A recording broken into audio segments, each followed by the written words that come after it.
तो खाने की सामग्री भी सब डूब टाप गई है। हाँ, सब चावल वावल सब गिर गया, सब पानी में डूब गया है। अभी कुछ नहीं बचा, कपड़ा भी नहीं बचा। भीगे कपड़ा में हम लोग सब कोई बैठा है अभी। पानी घर के अंदर इतना कमर में पानी है। ये देखिए इस वक्त हम लोग मौजूद हैं, ये हमारे पीछे जमुरिया नाला बह रहा है, इसके बगल में सड़क है जो पूरी बस्ती से जुड़ी हुई है। ये जमुरिया नाला कभी जमुरिया नदी थी, जहाँ पीछे एक श्रोता बना है, वहाँ से निकलती थी। वहाँ से जब निकलती तो एक खड़ा नाला है जिसमें मिक्स हो जाता है। उसके बाद ये नदी एक नाले के रूप में जो है बदल गई। ये नाला जाके आगे रेड नदी में मिलता है और रेड नदी गोमती नदी में जाके मिल जाती है। इस नाले में पूरे शहर का पानी आता है, लेकिन इसके जो ये नाला है, इसके दोनों तरफ जो मकान बने हुए हैं वो अवैध रूप से लोग बढ़ गए और ग्रीन बेल्ट में उन्होंने अपने मकान बना लिए, जिसकी वजह से ये नाला एकदम सकरा हो गया। जब भी बरसात का पानी आता है, ज़्यादा बारिश होती है, तो ये पानी इसका जो उग्र रूप लेता है, फैलता है। तो जहाँ पे उसको जगह मिलती है, इस बस्ती में क्योंकि पूरा नया एरिया बसा हुआ है, इस बस्ती में पूरी तरीके से इसका पानी फैल गया है। आधे से ज़्यादा शहर इस वक्त इस पानी में डूबा हुआ है। वजह क्या है कि जब ग्रीन बेल्ट पे लोगों ने अपने मकान बना लिए, कब्जे हो गए, तो उसके बाद जो ड्रेनेज सिस्टम था शहर का वो भी प्रभावित हो गया। ड्रेनेज सिस्टम पूरा ख़त्म हो गया है और उसकी वजह से लोगों के घरों में पानी भर गया। बहुत बुरे हालात हैं इस वक्त। लोग अपने घरों में पिछले 24-36 घंटे से अपने घरों के अंदर कैद हैं, निकल नहीं पा रहे हैं। उन तक किसी भी तरीके की कोई इमदाद नहीं पहुंची है। जिला प्रशासन के कोई भी अधिकारी कर्मचारी यहाँ पर नहीं आया है। इसकी वजह से जनजीवन इस वक्त पूरी तरीके से अस्त व्यस्त हो गया है, ठप हो गया है। बारिश के पानी में जिंदगी ठहर सी गई है। लोग अपने घरों में कैद हो गए हैं। वहाँ तक आने और जाने का कोई भी रास्ता व साधन उपलब्ध नहीं है। लोग अपने घरों में कैद हैं, लेकिन जो झुग्गी झोपड़ी वाले किसी तरीके से अपनी ज़िंदगी बसर करते थे छोटी छोटी झोपड़ियों में, उनका हाल तो सबसे बुरा है। बारिश के पानी ने उनके घरों को निगल लिया है, उनके आशियानों को निगल लिया है। घर में कुछ खाने को नहीं रह गया है और वो लोग सड़क पे दर बदर भटक रहे हैं। जिसने अपने लॉन में दरवाजे पे उनको रुकने की जगह दे दी, वही फिलहाल उनका ठिकाना बना हुआ है। यहाँ क्या करते हैं? कूड़ा बीनते हैं। तो पानी घरों में घुस आया है फिर? हाँ, पानी बहुत पानी। तो खाने पीने का कुछ सामान बचा आप लोगों का कि नहीं? सब निकाल ही नहीं पाए। घर के अंदर इतनी पानी से कैसे निकालेंगे? तो फिर खाने वाने का कैसा हो रहा है इंतजाम आप लोगों का? किसी ने कोई मदद की? चला रहा है, उसी चल रहा है। क्या करें? सरकार के कोई लोग यहाँ जो है शासन प्रशासन के कोई लोग नहीं आए आपको मदद करने के लिए? कोई आई नहीं। खाने आना चावल और कुछ नहीं निकाल पाए। सब कुछ पानी में बह जा रहा है। सब लोग बेकार हैं इस वक्त है? हाँ, सब टेंशन में पड़े हैं। कहाँ रहे? तुम्हारा घर कहाँ गया? पानी में है? सब लोग के पानी में। इस वक्त जो है शहर जो है पानी में डूबा हुआ है। हम उस पर बात बाद में करेंगे। पहले ये करेंगे कि आपके 2 कार्यकाल, पहला कार्यकाल जो था उसमें आप विपक्ष में थे, लेकिन आपने ज्यादा विकास कार्य कराए, और दूसरा जो आपका कार्यकाल रहा, आपकी पत्नी इसमें चेयरमैन है, लेकिन आपको ही प्रभावी चेयरमैन के रूप में देखा जाता है। तो आपका दूसरा काल, इसमें आप सत्ता में भी हैं, प्रदेश में केंद्र में भी आपकी सरकार है। इसमें विकास कार्यों में वो बात क्यों नहीं है जो आपके पहले कार्यकाल में? के पहले कार्यकाल में कई योजनाएं हमारी थी जिन पर पैसा मिलता था। जैसे एक नई रोशनी के तहत हमारी बिजली आई, मतलब सड़कों के लिए था, नगरीय सड़क योजना थी, उस पर पैसा हमें मिलता था। इसी तरह से तमाम मलिन बस्ती की योजनाएं अलग थी। हर चीज़ पर सौंदर्यीकरण पर लगता है। ये सब कई योजनाएं थी जिन पर पैसा मिलता था। इस बार का कार्यकाल हमारा कुछ इस तरह का है कि जिसमें एक साल उधर कोरोना का गया, फिर इधर गया, तो कुछ थोड़ा सा तो कोरोना से प्रभावित है जो सरकार की तरफ से उतने फंड हमें नहीं मिल पा रहे हैं। कुछ फंड हमें जो नियमित थे, जैसे हमारी विकास नीति थी, तो वो विकास निधि हमें मिल जाती थी लगभग साल में 5 करोड़ के आसपास, 4.5 करोड़ या 5 करोड़ विकास निधि हमको मिल जाती थी। अब वो भी जो हमें मिलती थी वो भी हमारी नहीं, सारी नगर पालिकाओं की रुक गई है, नहीं मिल पा रही है। कहीं कहीं मिल रही, कहीं कहीं नहीं मिल रही।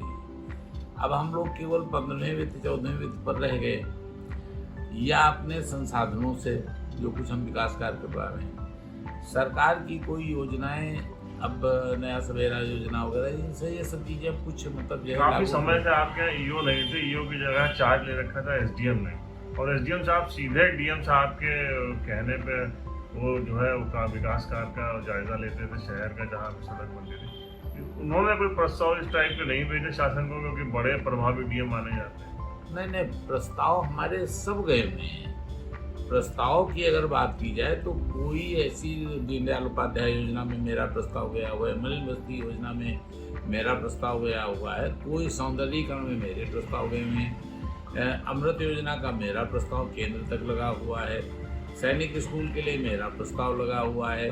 हम अपने संसाधनों से भी मतलब जो है हम कुछ धन अर्जित कर लें, इसलिए मार्केट वगैरह जो हमारी खाली जमीनें पड़ी हैं इसका मेरा प्रस्ताव गया हुआ है। 6 महीने बचे हैं, उसके बाद सरकार आएगी या नहीं आएगी तो ये भविष्य की बात है, लेकिन 6 महीने में इतने सारे प्रस्ताव पे क्यों स्वीकृति नहीं मिल पा रही है शासन? नहीं, अब देखिए स्वीकृति नहीं मिल पा रही है या मिल नहीं पा रही है तो सब एक अलग की चीज़ है।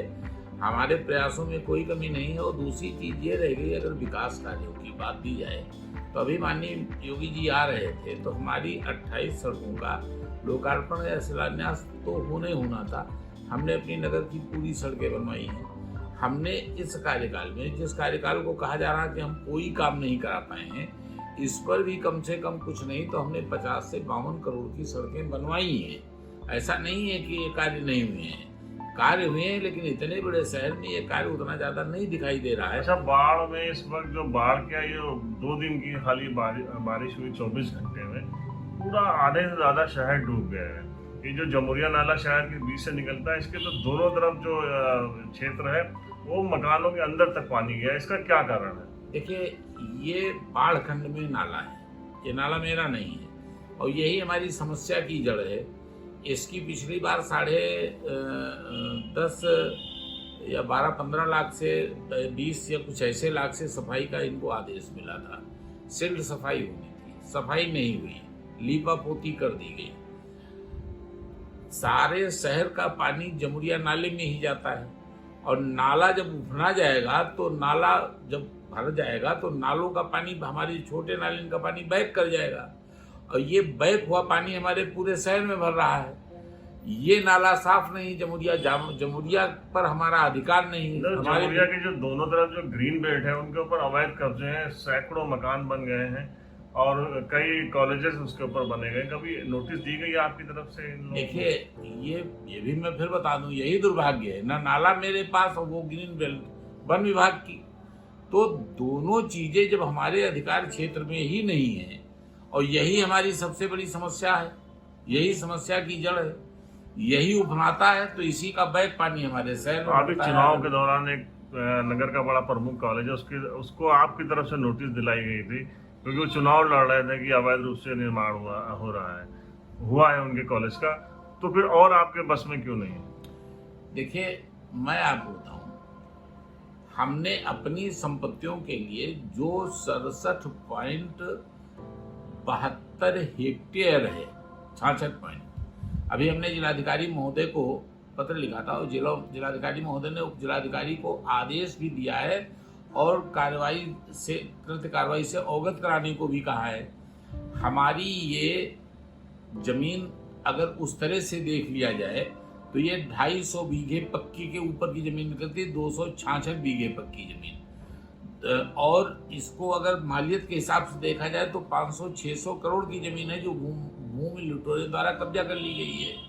तो इस पर मैं प्रशासन से ही तो अनुरोध कर सकता हूँ, और प्रशासन अगर इस पर हमें नहीं सहयोग कर पा रहा है या नहीं दे पा रहा है, जिलाधिकारी महोदय के लिखित आदेश के बावजूद आज तक काम नहीं शुरू कराया गया उस पर।